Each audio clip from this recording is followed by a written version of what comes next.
அறந்தாங்கி அருகே கதண்டு கடித்து 4 பேர் அரசு மருத்துவமனையில் தீவிர சிகிச்சை பிரிவில் அனுமதிக்கப்பட்டு சிகிச்சை பெற்று வருகின்றனர்.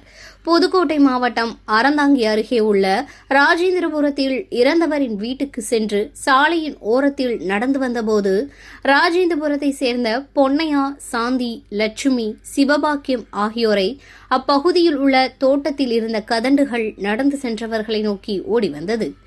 நடந்து சென்றவர்களை விடாமல் துரத்தி கடித்ததால் பாதிப்பு ஏற்பட்ட அக்கம் பக்கத்தினர் மீட்டு அறந்தாங்கி அரசு மருத்துவமனையில் அனுமதிக்கப்பட்டு தீவிர சிகிச்சை பிரிவில் சிகிச்சை பெற்று வருகின்றனர். தொடர்ந்து இறந்த வீடுகளுக்கு சென்று வருகின்ற வழியில் கிராம மக்களை கதண்டுகள் கடித்து வருவதால் இச்சம்பவம் அப்பகுதியில் பெரும் பரபரப்பை ஏற்படுத்தியுள்ளது.